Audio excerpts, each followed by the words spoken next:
好好玩啊！你看这个，对呀，是不是比官窑烧的东西有趣多了？好可爱呀！我也想学。不行啊，娘娘，这会弄脏您的手。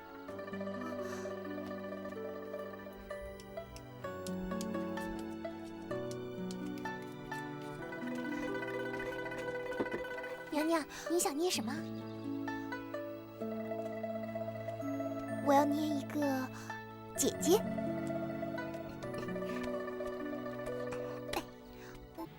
你过来。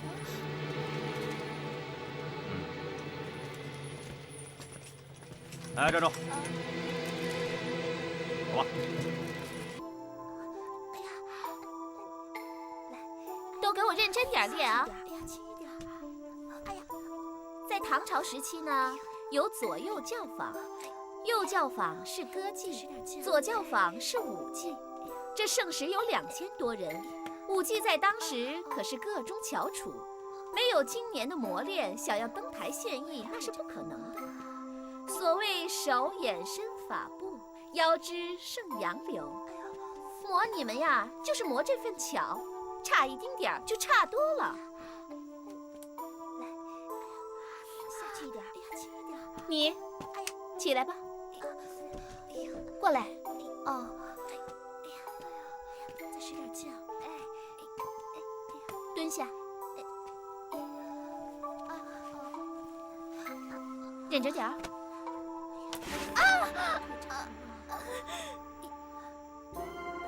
拉不开筋，劈不开叉，那就旋不了腿，也扬不起朝天凳。这关是一定要过的。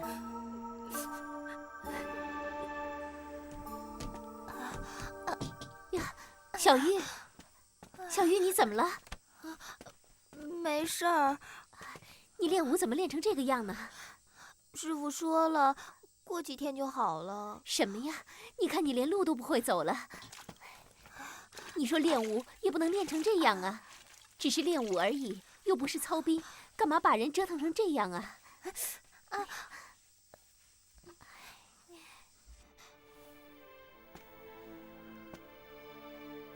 这些日子有没有花蕊夫人的消息啊？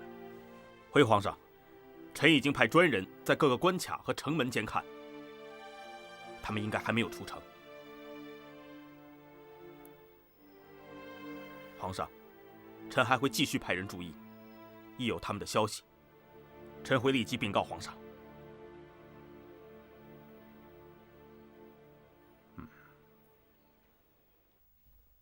今天召各位前来，是韩王来信，他转述了北朝晋王赵光义的暗示，说我们既然已经取消了国号，便不能照国的制度，所有官阶都应降等。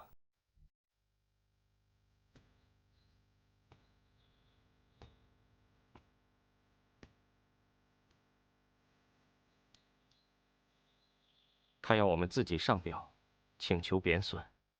国主，为了应付宋朝，不如将我们的大小百官位号换一个名目，执掌依旧，俸禄如故，贬而不损。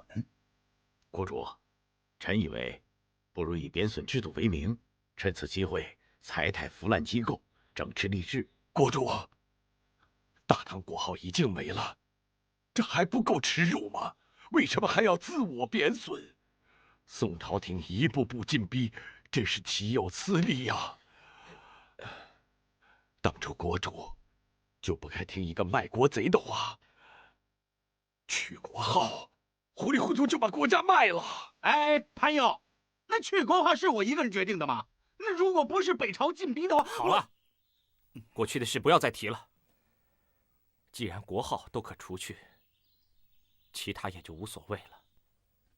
只要祖宗宗号不变，其他的官阶贬损就贬损。自我贬损，这国还像国，朝还像朝吗？国主，请您诛戮臣，臣实难再与国主议事献策。你如果真的不想再参加臣议，即日起，你去修国史。国主，三军科多帅匹夫不可夺志。臣书此上表，凡数万言，词穷理尽，中邪动分。国主还一味袒护奸邪，使国家阴阴如日将没。古有夏桀、商纣、孙皓者，破国亡家，自作自受，为千古笑柄。今日国主纵容奸佞，败乱国家，不及桀、纣、孙皓远矣。潘佑，你犯言直谏，怎可一击中宫，将娘娘比作妹喜和妲己的女货？臣再也不能与这种奸佞共处，是亡国之主。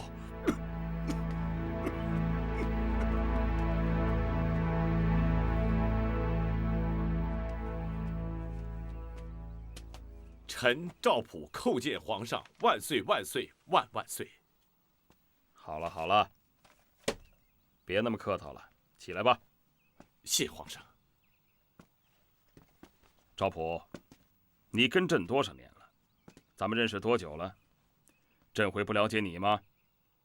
你有你的缺点，但是也有你的长处，所以朕会贬你，也会再用你。臣谢皇上，臣愿恭听皇上教诲。过去朕一直担心江南渡江之事，如今有了樊若水他提议的搭建浮桥之计，朕想听听你的意见。是，皇上，臣弟参见皇上。起来吧。皇上，臣有最新的消息。潘佑因不满李煜下狱忠良，已经在家自刎了。皇上，这是李煜在短短的10日内连续逼死的第2名贤臣，这样必使江南贤才寒心呐。臣弟看他已经是不仁不义不智了。李煜不但可罚，而且该罚。皇上，我朝在荆襄的战船早已造成，而其水师也已训练娴熟，且士气高昂，恰在最好的时候，正宜疾风而逝。否则将来师老传弊，在决定讨伐江南之时，恐怕又得花好大一笔库银呐，而且再费一番手脚啊。皇上，臣弟自愿领兵，出征江南。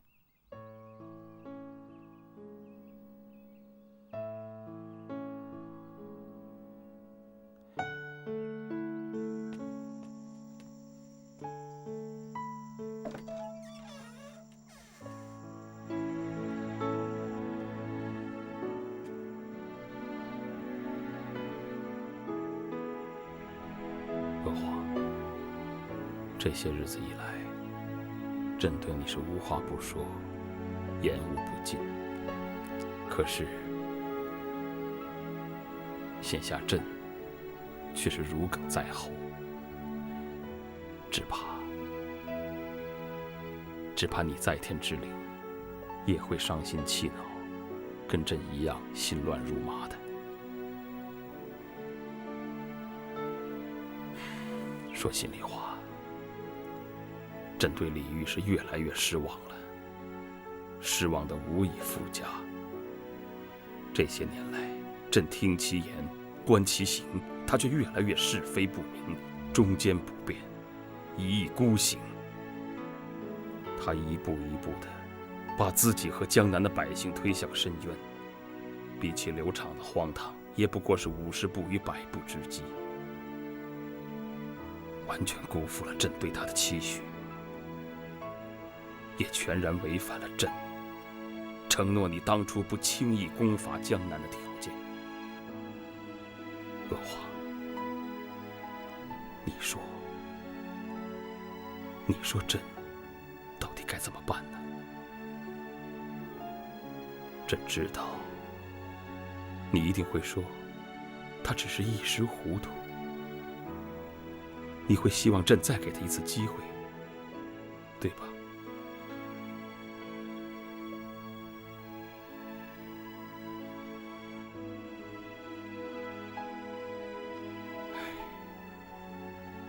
娥皇，哪怕是一国之君，也有身不由己的时候啊。所以朕思虑再三，也只能再下诏给他。至于他听不听，就全在他了。苍天可鉴，朕心拟至啊！这是最后一次，就要看他自己的造化了。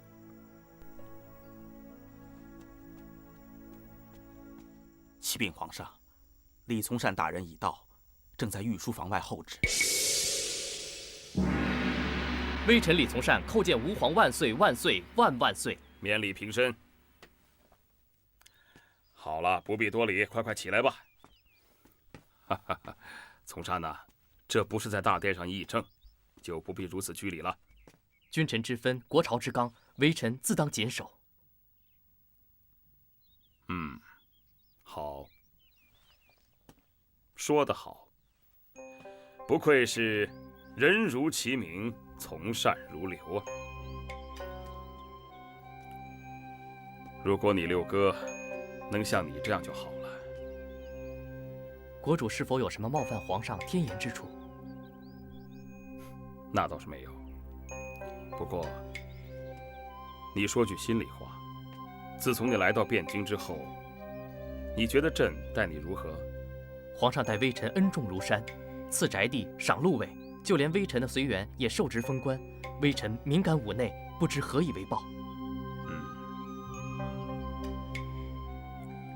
那你觉得晋王和朝中的文武百官又待你如何呢？有如兄弟手足，情深义重。那这些情况，李煜他可知道吗？知道。微臣曾数度修书相告，并且他也十分感激，还要微臣节制禁律，以报天恩。哼，朕看未必吧。如果他真有此心，他怎么又会屡次的服你朕意，不肯奉诏入朝呢？微臣曾禀告过皇上，那是因为国主他身体虚弱。哼，朕看他应该是心虚情切。正像你说的，君臣之分，乃国朝之纲，更是人伦之始。他屡次的服你朕意，朕可以不与他计较。但是朝中大臣早就已经议论纷纷，颇有不满。他们屡次见朕对他动武教训，让朕十分的为难呢。微臣惶恐，还请皇上尽力维护。朕又何尝愿意这么大动干戈呢？这样吧，朕还是希望你能以同胞兄弟之情，给他去一封信，告诉李煜，叫他千万别再执迷不悟。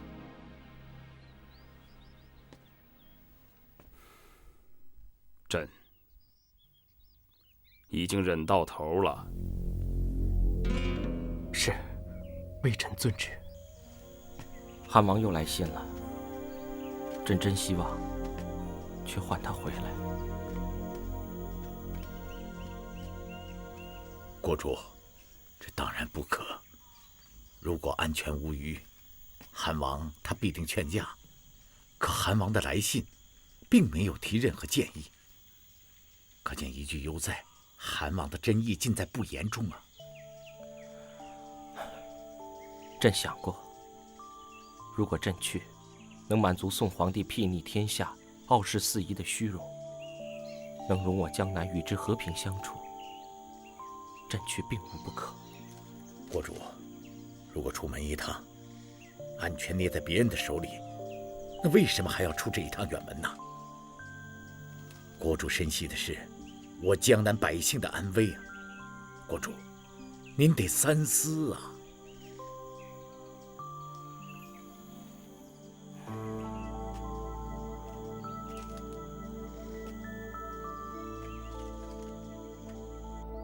娘娘，您的手越来越巧了，才刚学没多久就捏得这么像了。像吗？真的很像。国主，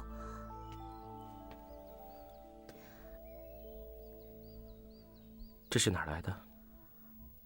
是臣妾捏来送给国主的。你捏的是娥皇？不，是花蕊夫人。臣妾听说，国主见到了花蕊夫人，臣妾知道，国主想起了姐姐。既然无缘把她带回江南，家民只好以此相相替，聊慰国主的一片相思之情。朕很难跟你解释得清楚当时的情形。朕见到他的时候是在半夜，朕还以为是娥皇的魂魄回来了。可朕不愿相信他是另外一个人。虽然朕的心里有个声音告诉自己他不是，但朕就是不愿相信。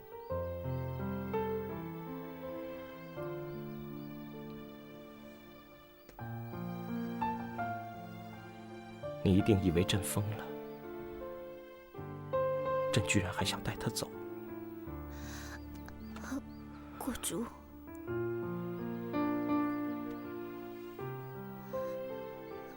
娥皇离开朕了，一个像娥皇的人却到了赵匡胤的身边。你说是上天在补偿赵匡胤，还是在惩罚朕？国主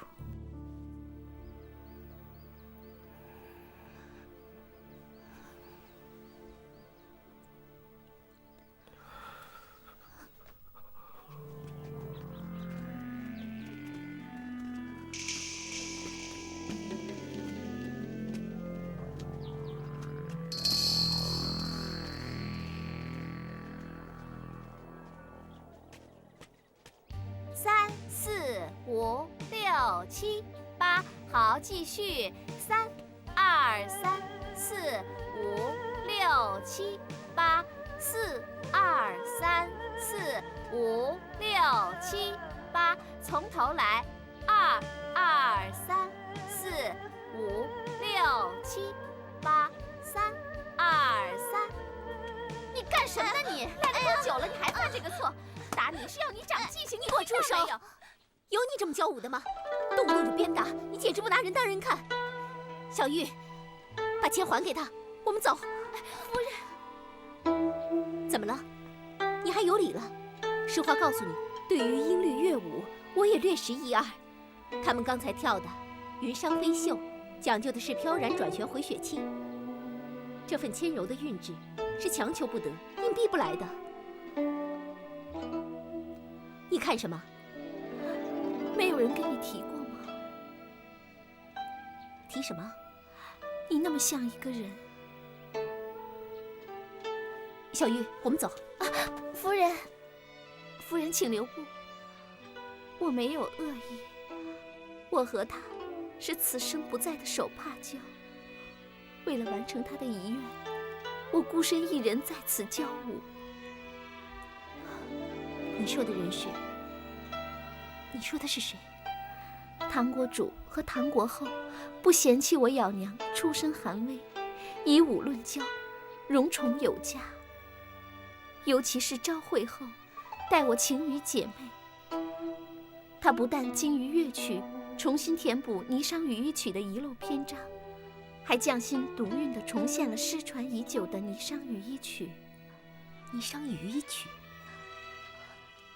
莫非是白居易诗中所说“千歌万舞不可数，旧中最爱霓裳舞”的千古飞天？正是。只可惜，昭惠后红颜薄命，此舞已成绝响。为了报答她的知遇之恩，我才想完成她的未竟之志，希望此舞能够广传人间，流传后世。夫人，你是个行家，如你不弃，不知可否从旁协助养娘？夫人，师傅虽然教舞严厉，可是他是个热肠的好人，我们答应他吧。我们不如搬来住。谢谢你的诚心相助。我主仆二人沦落天涯，有很多事情。你放心，夫人不想说的事，我不问。你也不用担心会增加我的困扰。谢谢你。李牧，这是朕给江南李煜的最后一次诏书了。你此番出使，责任重大。是。朕的意思就是要你召他上船，只要他一上船，就扣住他，并且立即起航直返汴京。朕如此一来，就可不费一兵一卒收复江南了。是。李大人，末将也已安排手下特别打造了一艘快船，而且船上的水手全都是我军水师的精锐，相信他们一定有能力协助李大人。多谢曹大人。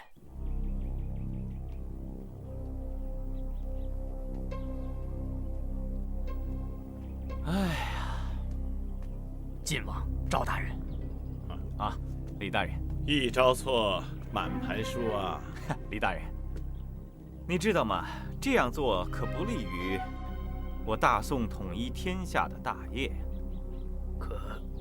可是皇上说擒贼擒王。哎，擒贼擒王，那指的是武将。李煜他不是武将，对他不适宜。你看，如果一旦把他扣了，势必会激起江南的同仇敌忾，到时候这场仗依然要打，而且会打得更辛苦。如果我军铩羽而归，我大宋的军心就散了。李大人，你可不要做这千古罪人呐！李大人，你想想看，就算这江南肯降，我朝的水陆两师都已经准备了多日，随时蓄势待发。到时候没有出发，他们心里能痛快吗？他们能够老老实实的卸甲归田吗？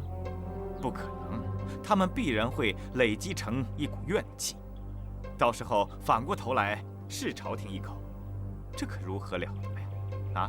岂不是要出大事了吗？所以这一场仗必须要打，而且必须在我方准备停当、主动出击的时候打。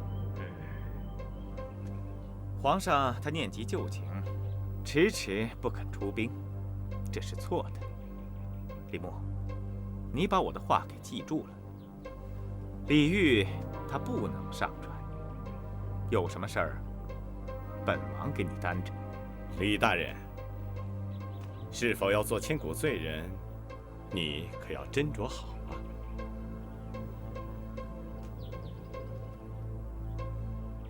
微臣自当相机行事，绝不一意孤行。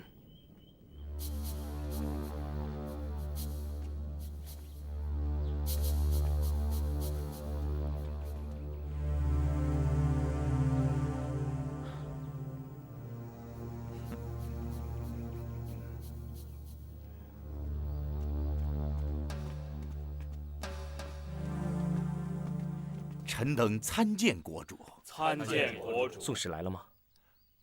回国主，来是来了，可是为什么大宋使臣不但不下船，反而让臣传话，说他是上邦使者，全代大宋皇帝天威，不能折节相会，要国主登船亲接诏书。要朕上船？是，国主。依臣所见，这分明是包藏祸心，另有图谋啊！朕倒要看看他们另有什么图谋。告诉他们，朕去就是。国主，你可千万不能上当啊！臣就近观察过，大宋的使船虽然靠了岸，可是并没有落锚下定，甚至连帆都没收。国主，他们在甲板上罗列甲兵精卒，这绝非宣达天威，而是引军入瓮啊！正是，国主千万不能中计呀！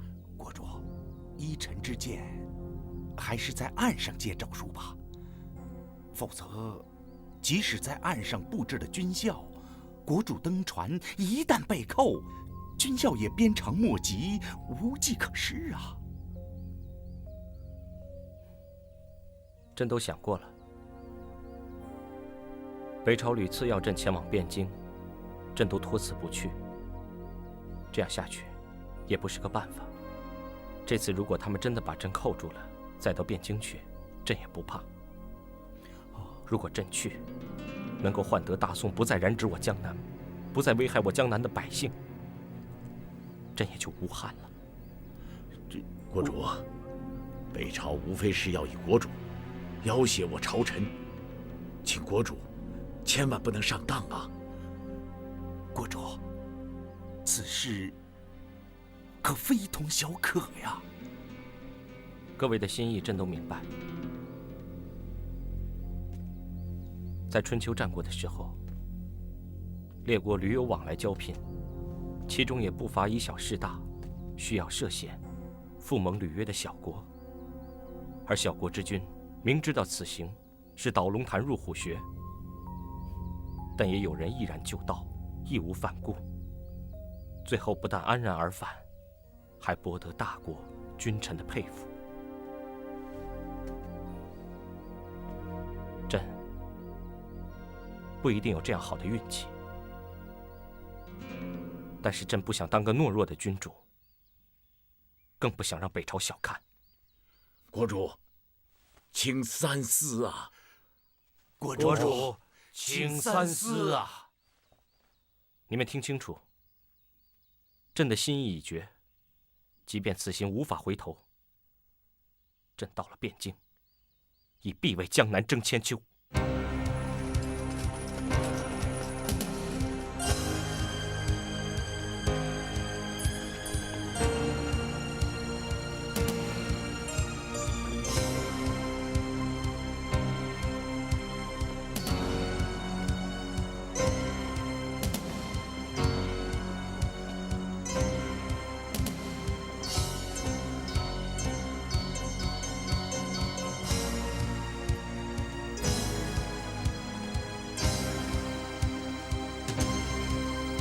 大人，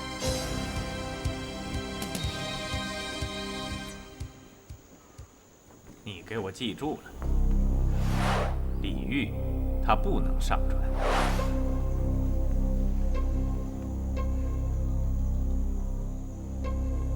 下官参见国主。使臣，本人正要上船呢。不，下官不敢，下官应该进宫才是。李煜真的没有上船吗？是。他是不是看出你意图了？还是他情愿兵戎相见，战至最后一兵一卒呢？臣不敢妄加揣测。李煜生来胆小懦弱，连只蚂蚁都不敢杀，他怎会求战？不对，他不是个好武之人。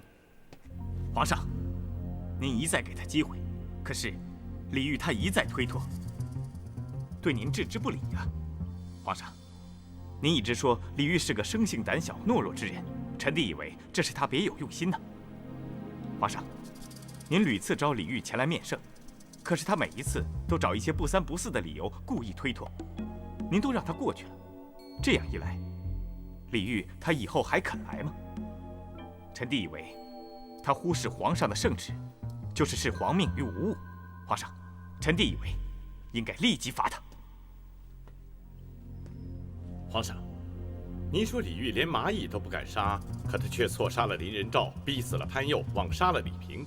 他岂止是不仁不义不智，他已经是假仁假义而行暴力之事。他不但当罚，而且应当一举荡平，请皇上下旨出兵。请皇上下旨出兵江南。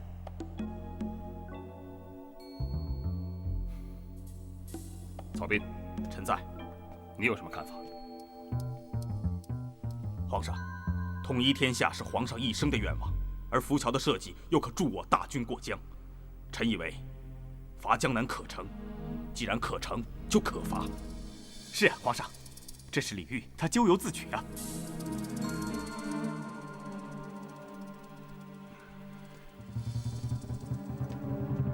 皇上，为了天下苍生，为了大宋的统一大业，请皇上出兵江南。请皇上下旨出兵江南。李煜啊，李煜，朕想替你说句话，都找不出理由了。公元974年，曹彬奉赵匡胤之命，率军伐唐。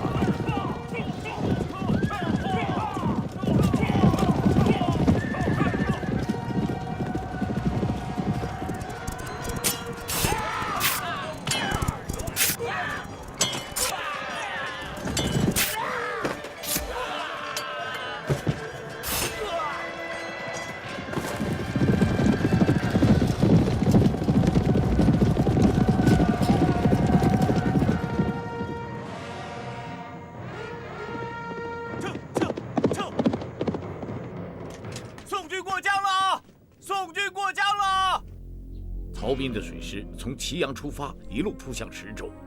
我池州守将戈彦仓促之中抵抗不及，弃城逃走。池州、统领、五虎相继失守。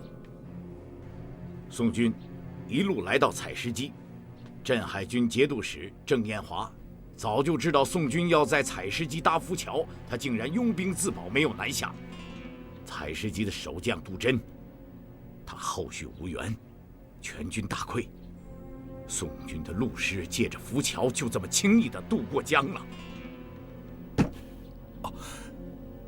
国主，为今之计只有仿效北汉，坚壁清野，坐待宋军失老，自然退去。坚壁清野，坐待宋军失老，自然退去。我们能坐等多久时间？国主，金陵为六朝古都，自古就是荆棘重地，龙盘虎踞，城池高大坚固，不亚于太原城。太原城能守，那我们金陵城守个2、3年也是不成问题的。但当务之急，必须要备粮击鼓，还有要赶紧征召各路秦王之师，合力保卫京城。同时，还要抓紧募兵筹饷。也只有如此了。另外，取消宋朝的开宝年号，公司文书纪年一律改成甲戌岁，明年乙亥岁，以此类推。遵旨。还有，写一封信给吴越国主，叫他退兵。他帮着宋廷从背后夹击我朝，告诉他，今日无我，明日又岂会有他？请他三思。遵旨。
对不起，吵醒你了。没关系。夜寒天冷，当心着凉，快去睡吧。别管朕，朕有好多事情要想一想。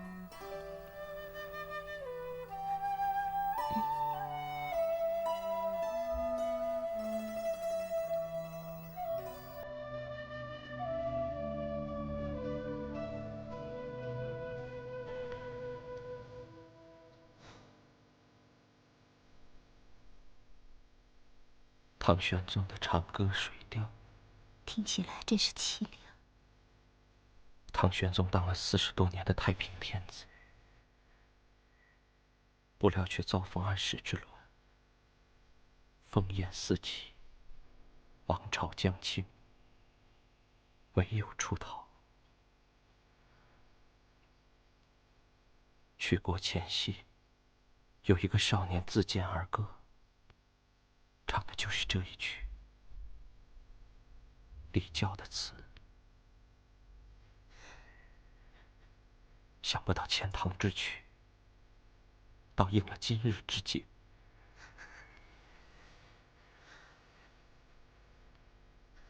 国主不是李隆基，臣妾也不要做杨贵妃。国主以前赐给臣妾的金银珠宝，臣妾愿意全部拿出来献作军饷。明天，臣妾还要劝所有后宫的人都这样做，这样一定能够鼓舞士气。还没有走到这一步，你放心吧。金陵固若金汤。国主，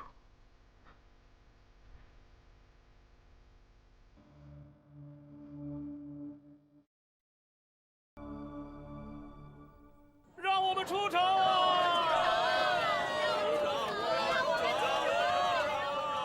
往后退，往后退，往后退，往后退！别吵了，别吵了！别再吵了！城监有令，九门已闭，百姓各自安生，谁都不许出城。违令者斩！这还得了？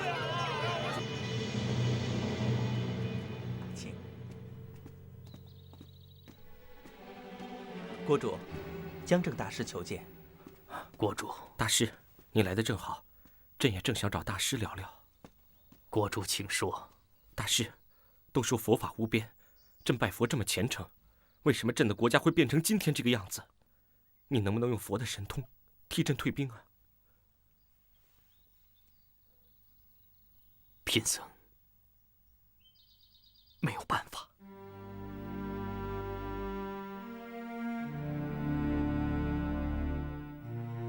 那么佛还可信吗？朕念佛拜佛这么久，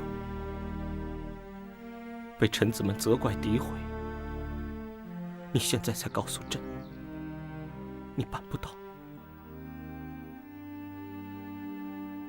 佛祖的国家在被灭之前，佛祖的头疼了3天。他知道自己的国家难逃此劫，所有的百姓都要死于非命。他的大弟子神通第一，他认为用神力可以把臣民摄入到佛的钵里保护。等到退兵以后，大弟子打开钵，却看到一碗血水。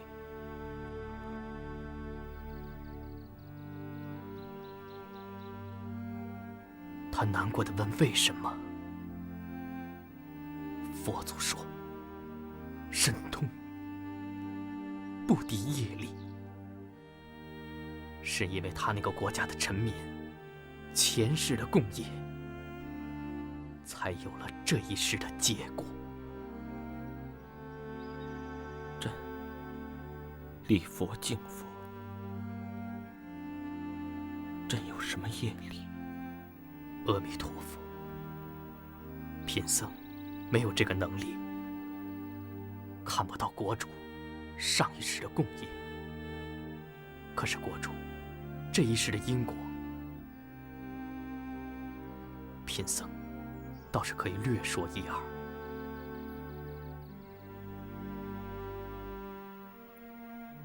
国主，你如果没有误杀良将，逼死忠臣，朝臣如果没有贪生怕死，隐匿军情，臣民如果没有麻木不仁，沉于逸乐，江南怎会沦落到今天这步田地？江南朝臣的腐败，百姓的奢靡，对照北朝宋廷的励精图治，国主，这不就是江南臣民这一世的共业和这一世的结果吗？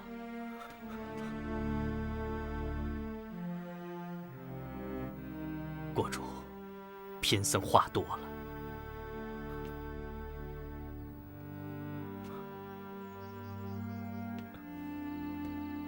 国主，自古无不亡之国，这一切不过是生命，不过是成住坏空，不过是梦幻泡影，哪曾见得万岁？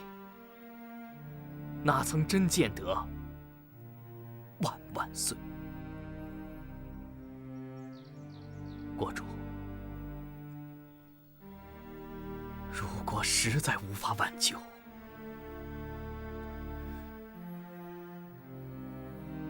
就放苍生一条活路吧。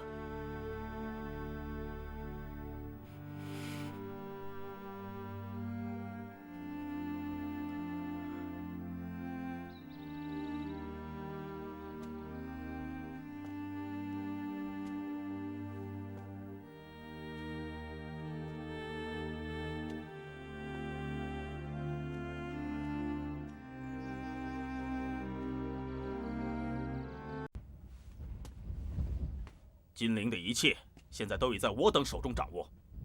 至于要何时攻城，一切要听从本帅的指示。在这段期间，希望诸位将军一定要严加管教各旗下的子弟兵，不得滥杀无辜，伤害百姓。听明白了吗？是。下去吧。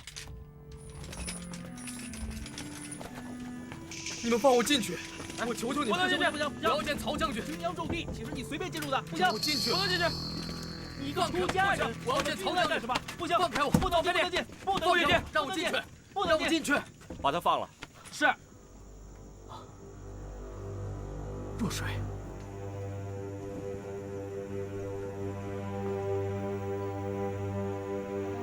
你投宋了？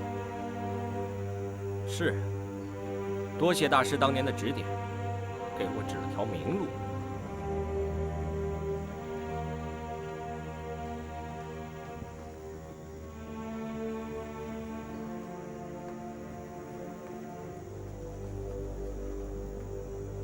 我早该想到，浮桥是出自你之手。我早跟你提过，我对大江有特别的看法，是江南国主不屑我的论点。他是被一些臣子蒙蔽了，那是他的问题。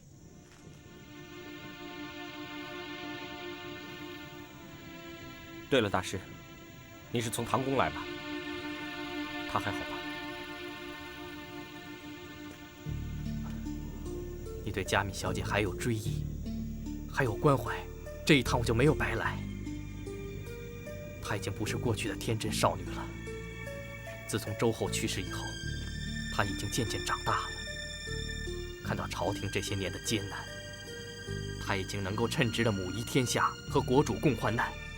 她和国主也是人人眼中称羡的一对儿。够了！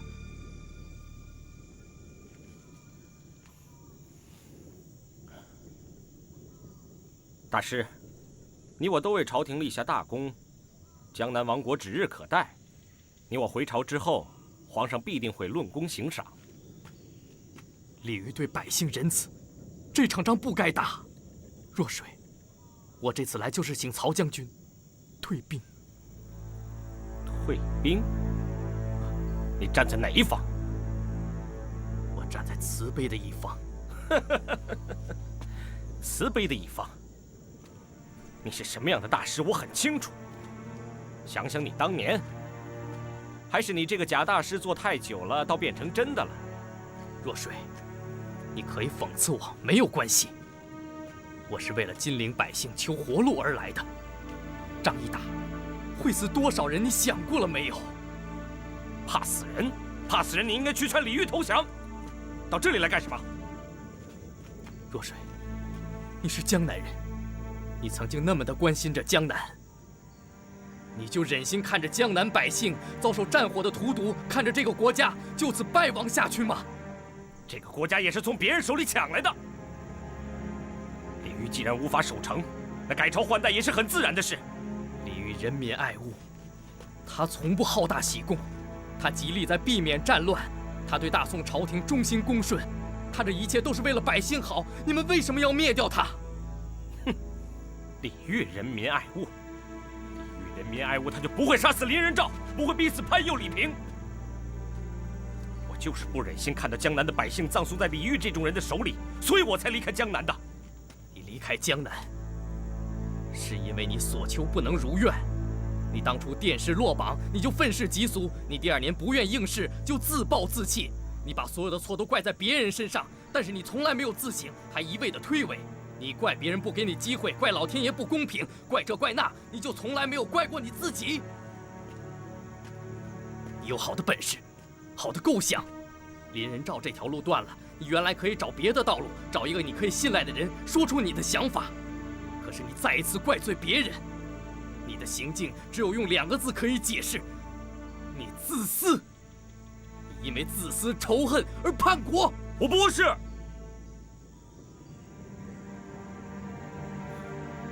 好了，我们不说以前的事儿了。江南有多少机会可以反败为胜？有多少机会可以强国？都是李煜一个人搞砸的。我本来可以被录取的，是李煜将我一笔划掉。李仁兆、潘佑应该可以为朝廷效力的，却被李煜逼死。他成天泡在后宫写诗作词、谈情说爱，这国家能不亡吗？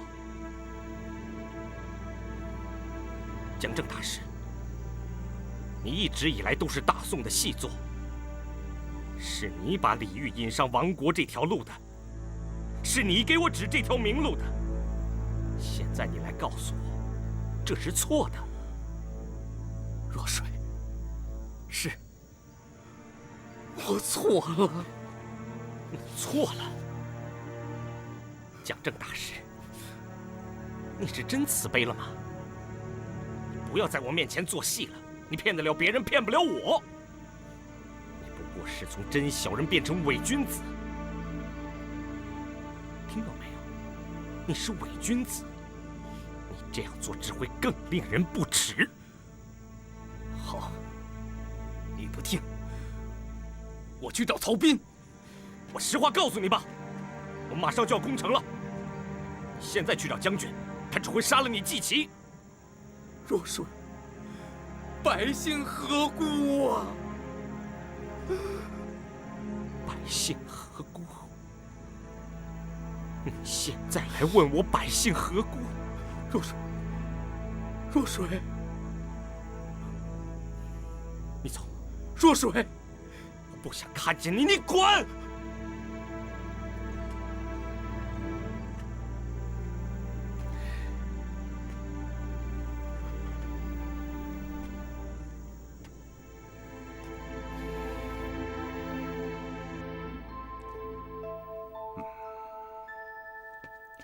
臣弟参见皇上了。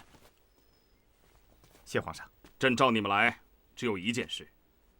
朕想退兵了。啊，皇上，这天下只有战败而退，可是从来没有听说过战胜而退之理啊。是啊，皇上，晋王说的对呀。曹彬的大军分水陆并举，连破各大城镇，而且仗都是大胜。如今晋为金陵，金陵不日可下呀！如此时退兵，那岂不是围山9仞，功亏一篑吗？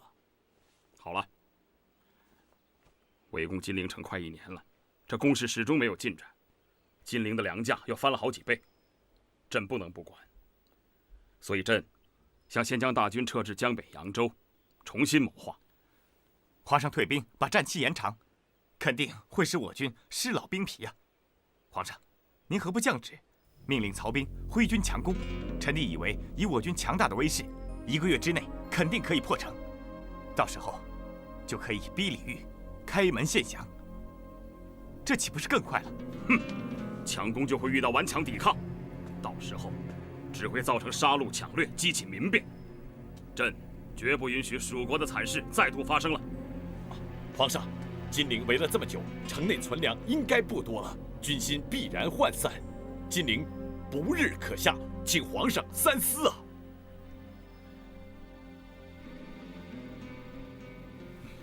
哎，皇上，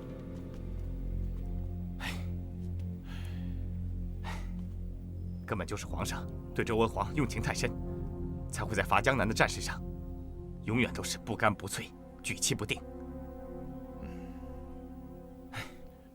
黄埔季勋认为，既然打不赢，多一事不如少一事啊。外面每一仗都在败，黄埔季勋难以应付国主的垂问呐。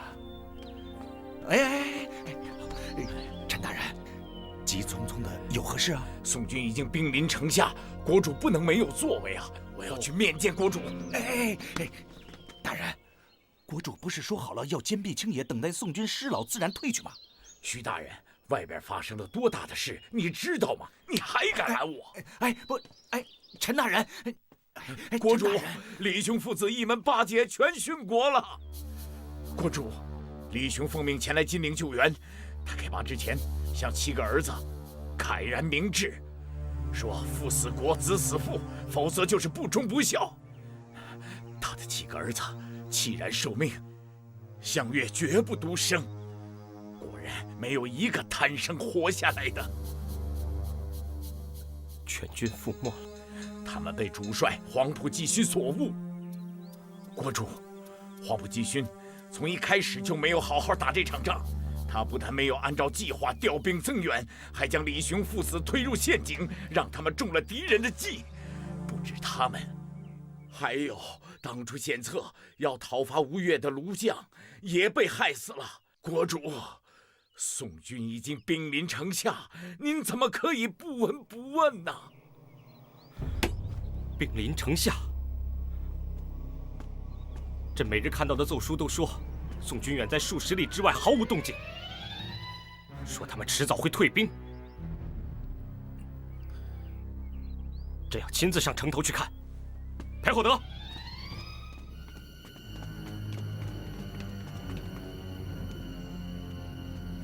国主。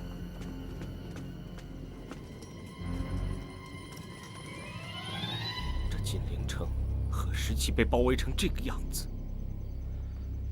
那铜鼓铁锁一般的宋师，又哪有一丝半点要退兵的样子？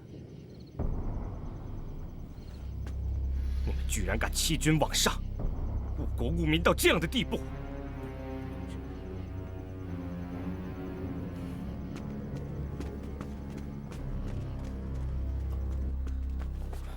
许攸，你给朕说清楚，你每日报喜不报忧，你是这样欺瞒朕的吗？启禀国主，臣不知，臣也被黄埔季勋给骗惨了。国主，臣不知道啊！误国害朝，黄埔季勋罪不容诛。国主，守南都的朱全晕还有一支兵，不如把他调来救援。如果他能来，就可以金陵城内的兵前后夹击宋军，金陵之危尚可缓解。可他一来，南都就空虚了。国主，事有轻重缓急呀。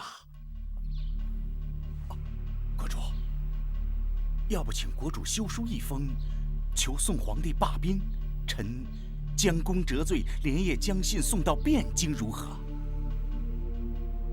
都这个时候了，宋皇帝还会答应吗？国主，宋军围而不攻，都快1年了。臣大胆设想，或许宋皇帝对我江南老百姓存有几分仁慈之心。国主，哪怕有1/1000的机会，都值得试一试啊！什么呀？一个人要20两？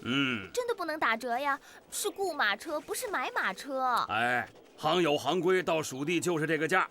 你怎么这么做生意啊？算了算了，我也不跟你讨价了，就依你的数吧。可是我们丑话说在先，路上可不许耍花样啊！姑娘放心，这是老字号了。姑娘，你还没说上哪儿去接人呢？哦，就算枣门外江婆婆肉饼铺隔壁第3间就是。明白了，误不了事的。哎，我这，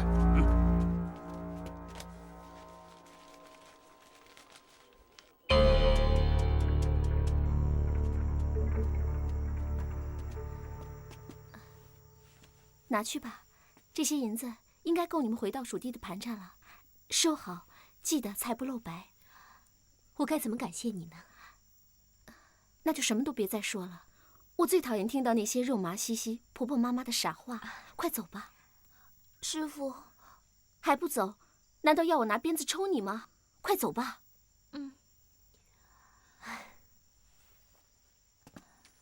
普天之下，莫非王土。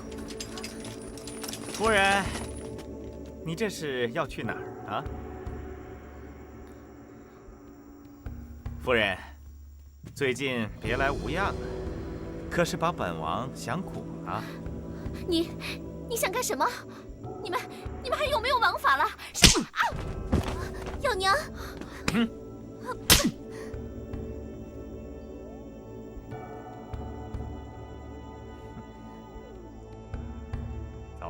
走，带走！啊！你们放开走！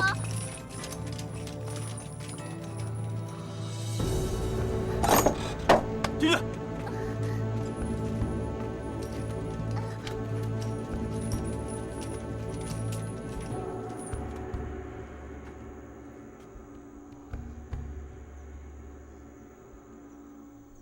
你们都给我听好了。今天晚上把他们2人给我丢到汴梁河中，就说他们图谋不轨，畏罪自杀了，懂了吗？哼！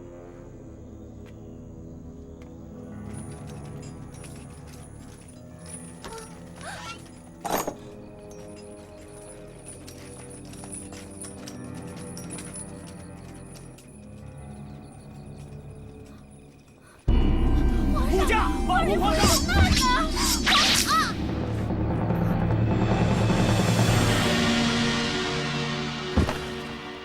幺娘，幺娘，幺娘，幺娘，幺娘，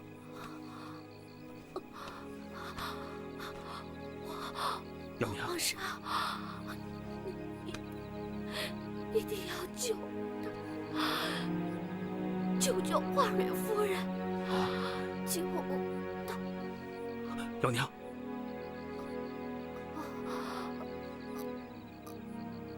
幺娘，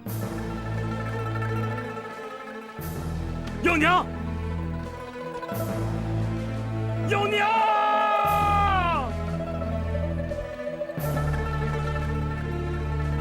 夫人，不要死啊！夫人，不要死，夫人！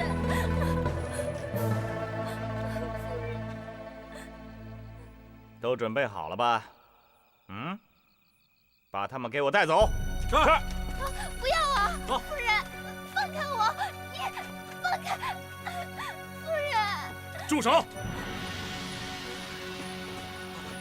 参见皇上。朕说过了，要放他们一条生路，你何苦步步相逼啊？皇上，这放了他。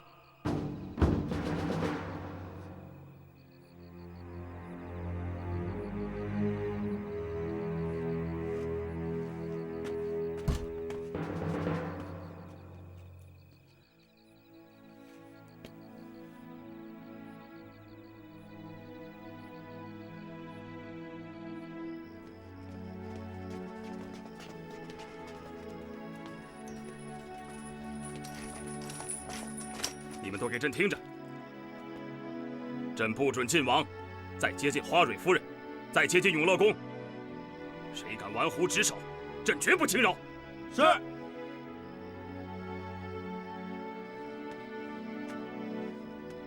王建恩，你听到了没有？是，皇上，小的听到了，小的一定会注意的。臣妾叩谢皇上。快请起。所有的事朕都知道了，你不应该瞒朕瞒了这么久啊，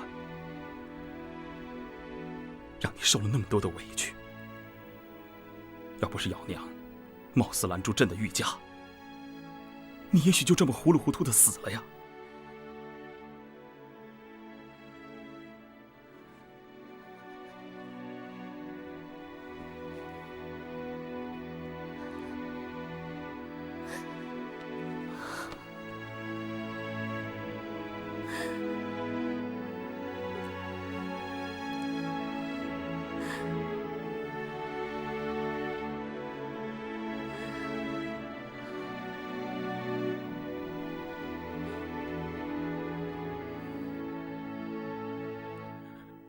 臣弟参见皇上。起来吧。谢皇上。